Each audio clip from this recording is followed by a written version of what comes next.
Hello everyone. आज हम सीखेंगे ब्रेसन-हैम लाइन एल्गोरिथम के बारे में और हम समझेंगे कि इस चीज़ को हम कैसे ड्रॉ करते हैं और इसका कॉन्सेप्ट क्या है और इसमें क्या क्या चीज़ें जो हैं यूज़ की जाती हैं और क्या क्या चीज़ें हम इसमें समझ सकते हैं। तो पहले हम ये देख लेते हैं कि ब्रेसन-हैम लाइन एल्गोरिथम का जो फिगर है उसको हम समझ लेते हैं। ये आपके सामने एक फिगर दिख रहा होगा स्क्रीन पर। आप इसको ये समझिए कि जो आपको फिगर दिख रहा है इसमें आप ये एक्स कोऑर्डिनेट और वाई कोऑर्डिनेट है, आप इसको भूल जाइए। अभी आप ये समझिए कि जो हमारा ये जो है ये एक कंप्यूटर का स्क्रीन है और ये जो हमने लाइन ड्रॉ की है ये हमने अपने हिसाब से लाइन ड्रॉ की है, लेकिन जब कंप्यूटर लाइन ड्रॉ करता है तो अपने हिसाब से वो न्यूमेरिकल वैल्यू को पिक करके इसके बाद वो ड्रॉ करता है। ये जो आप पॉइंट्स देख रहे हैं, ये पॉइंट जो एक एक बॉक्स दिख रहा है ये एक एक पिक्सल का काम कर रहा है। जैसा कि आप जानते हैं जो कंप्यूटर की स्क्रीन होती है वो पिक्सल पे वर्क करती है। उसका काम होता है कि उसमें बहुत छोटे छोटे बहुत सारे पिक्सल्स होते हैं और उन्हीं पिक्सल को वो सब मर्ज करके या फिर उनको एक तरीके से उसको मर्ज करके एक तरीके का जो है फिगर ड्रॉ करती है। तो जो ये हमने लाइन ड्रॉ करी है हम एक्चुअल में लाइन ड्रॉ करना चाहते हैं, लेकिन जब हमारा कैलकुलेशन स्टार्ट हो जाता है तो जो हमारा कंप्यूटर होता है वो जिसका सीपीयू जब काम करता है तो इस तरीके से फिगर को ड्रॉ नहीं करता। वो क्या करता है, वो फिगर ड्रा करने के लिए अपने हिसाब से पॉइंट को पिक करता है। तो हम समझ लेते हैं कि सबसे पहले पॉइंट को पिक कैसे करता है। जैसे मान लीजिए यहाँ पे आप देख रहे होंगे ये पिक्सल है और दूसरा पिक्सल यहाँ से जो फर्स्ट पॉइंट है वो पहली लाइन की जो फर्स्ट पॉइंट है वो पिक्सल से तो पास हो रही है, लेकिन जो दूसरी पॉइंट है वो पिक्सल के पास नहीं पहुँच पा रही है। इस पॉइंट पर क्या होगा, ये जो हमारा ये पॉइंट का जो डेविएशन दिख रहा है, पॉइंट इस पॉइंट से ना जा करके ये लाइन है यहाँ से ना जा करके वो सीधा इधर से घूम जाएगी, इधर घूम जाएगी और इस पॉइंट को पिक कर लेगी। इसके बाद फिर वो जब यहाँ पहुँच जाएगी फिर वहाँ से ये देखेगी कौन सा पॉइंट इसके सबसे लाइन के सबसे पास आ रहा है, उस पॉइंट को पिक कर लेगी। इसका मतलब ये हुआ कि जो डेविएशन होगा उस जो लाइन डेविएट करना चाहती है वो पिक्सल से मिनिमम डेविएशन अचीव करना चाहती है। ये तो हो गया हमारा लाइन की बात। अब हम समझते हैं, अब हम आते हैं कि हम इसका कैलकुलेशन कैसे करते हैं। तो सबसे पहले इसे लिखा गया there are 2 points are given there. जो हमारा स्टार्टिंग और एंड का पॉइंट होता है वो हमको पहले से ही दिया गया रहता है। जो भी हमारा स्टार्टिंग और एंड पॉइंट होगा वो हमको दिया गया रहेगा। तो हम यहाँ मान लेते हैं कि हमारा जो स्टार्टिंग का पॉइंट है x1 y1 है और जो एंड का पॉइंट है वो x2 y2 है।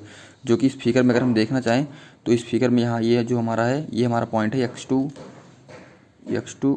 y2 और जो हमारा इधर ये पॉइंट है x1 y1, ये हमारा पॉइंट हो गया। ठीक है, अब हम समझते हैं चीज़ों को।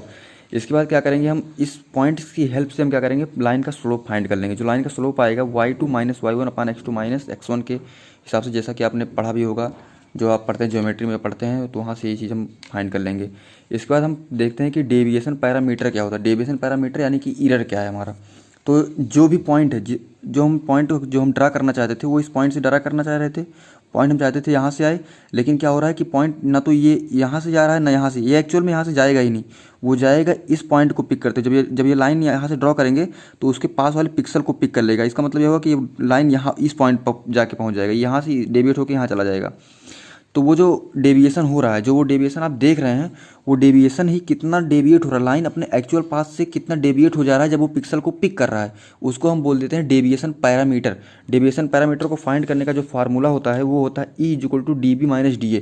अब यहाँ DB आप पूछेंगे DB क्या है, DA क्या है। तो DB जो हमारा है वो deviation below the pixel, below the जो उसके जस्ट बिलो पिक्सल है।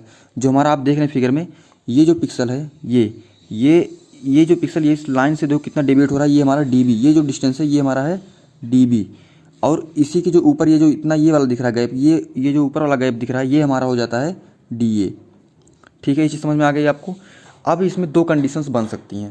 पहला कंडीशन तो इसमें ये बनेगा कि जो हम लाइन जो हमारा जो एरर निकल के आया उसकी वैल्यू या तो निगेटिव हो जाए या तो उसकी वैल्यू पॉजिटिव हो जाए। निगेटिव का मतलब क्या हुआ कि वो लेस देन 0 हो जाए या तो ग्रेटर देन 0 हो जाए।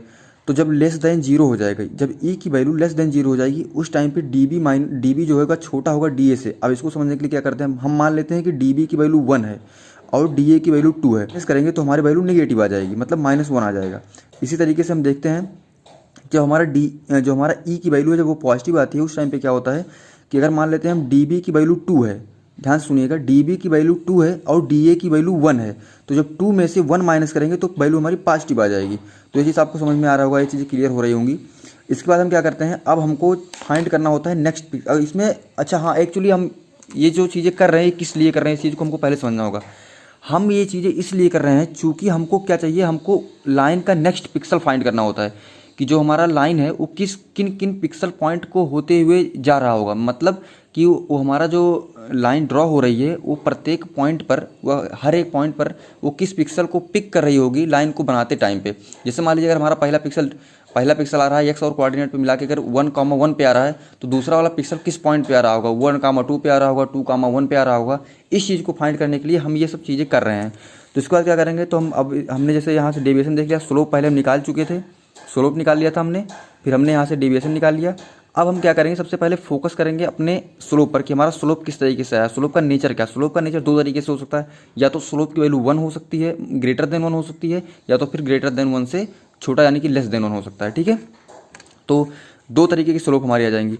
इसके बाद हम फाइंड करेंगे डिसीजन पैरामीटर। डिसीजन पैरामीटर जो होता है हमारा d is equal to 2dy minus dx होता है। अब आप पूछेंगे कि dy और dx कहाँ से आता है, तो मैं उसके लिए आपको बता देता हूँ। तो ये जो आप देख रहे हैं ये होता है dy की वैल्यू। dy की वैल्यू होती है 2y2 माइनस y1 और dx की वैल्यू होती है x2 माइनस x1। ठीक है, अब यहाँ से हमने क्या किया, हमने यहाँ से dy कैलकुलेट कर लिया। dy हमारा क्या कह रहा था, dy हमारा क्या कहता है डिसीजन पैरामीटर।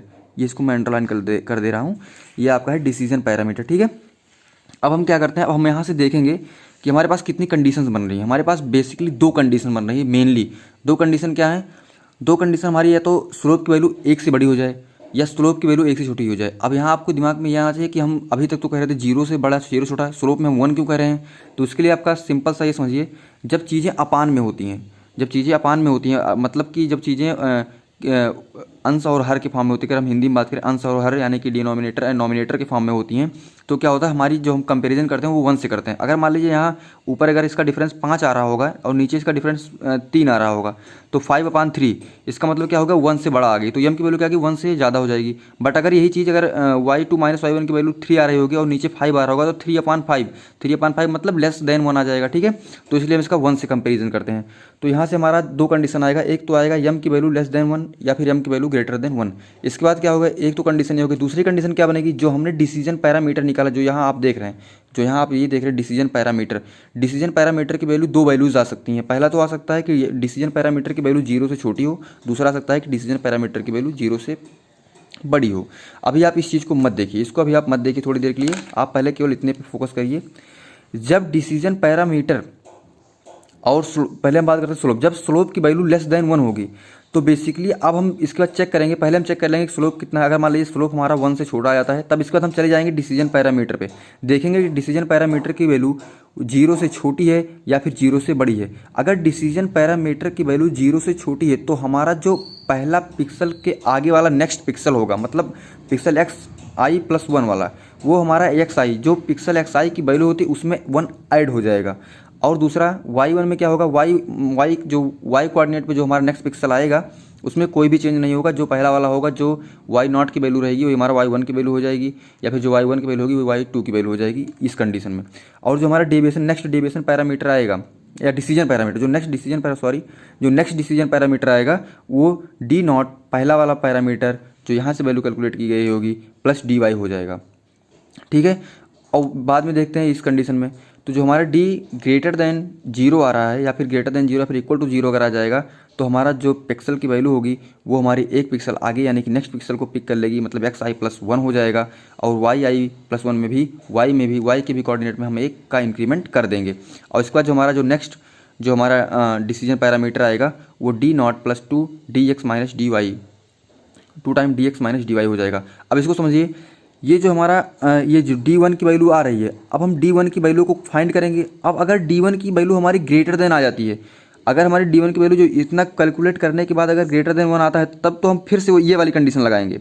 लेकिन अगर इसकी वैल्यू लेस देन 1 आ जाती है, तो जब तीसरा पिक्सल हम फाइंड कर रहे होंगे उस टाइम पे हम इस चीज़ को छोड़ के इस वाले पॉइंट को इसके हिसाब से कैलकुलेशन करना स्टार्ट कर देंगे। कब, जब हमारी d की वैल्यू लेस देन 0 हो जाएगी। जिस पॉइंट पे जब हम कोऑर्डिनेट कैलकुलेट कर रहे होंगे, कोऑर्डिनेट फाइंड कर रहे होंगे हर एक पॉइंट का, जहाँ जहाँ वैल्यू d की वैल्यू में चेंज आ रहा होगा लेस देन इक्वल टू 0 या फिर ग्रेटर देन इक्वल टू 0 में, तो हम उस टाइम पे क्या करते रहेंगे, अपनी वैल्यू को चेंज करते हुए इन्हीं के अकॉर्डिंग क्या होगा कैलकुलेशन करते रहेंगे।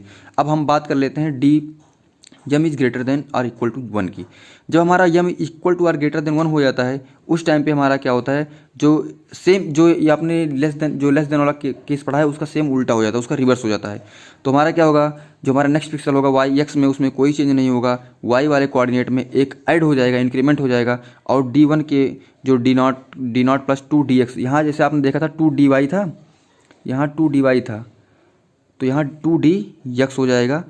यम is greater than equal to 0 के केस में व्हेन डी की वैल्यू लेस देन 0 होगी, डी की वैल्यू लेस देन 0 होगी, डी की वैल्यू लेस देन 0, इस वाले केस में यहाँ जो x है वहाँ, यहाँ ये y है, यहाँ ये y है, वहाँ ये x हो जाएगा। ठीक है, ये चीज़ समझ में आ रही होंगी। ठीक उसी तरह अगर ग्रेटर देन 0 हो जाता है तो यहाँ जिस तरीके से इसमें भी इंक्रीमेंट दोनों में हो रहा था इंक्रीमेंट, तो इसमें भी दोनों में इंक्रीमेंट हो जाएगा। बस यहाँ एक चीज़ डिफरेंस आएगा, जब हम D1 की वैल्यू कैलकुलेट करेंगे तो यहाँ dy माइनस 1 dx कर रहे होंगे, लेकिन यहाँ हम क्या कर देंगे dx माइनस dy। अब इसके बाद हम क्या करते हैं, इस चीज़ का आप एक बार पूरा फिगर आप देख लीजिए, पूरा एक बार अगर आपको चाहिए तो स्क्रीनशॉट ले लीजिएगा। इसके बाद इस चीज़ को आप समझिएगा खुद से। और अगर जो अब ये चीज़ें तो अभी तो केवल ये थ्योरी पोर्शन था, इसका न्यूमेरिकल पोर्शन हम आने वाले नेक्स्ट वीडियो में आपसे डिस्कस करेंगे। तब तक के लिए जय हिंद। वीडियो देखने के लिए थैंक्स। और अगर आपको वीडियो अच्छी लगी तो लाइक करें, चैनल को सब्सक्राइब करें। Thank you.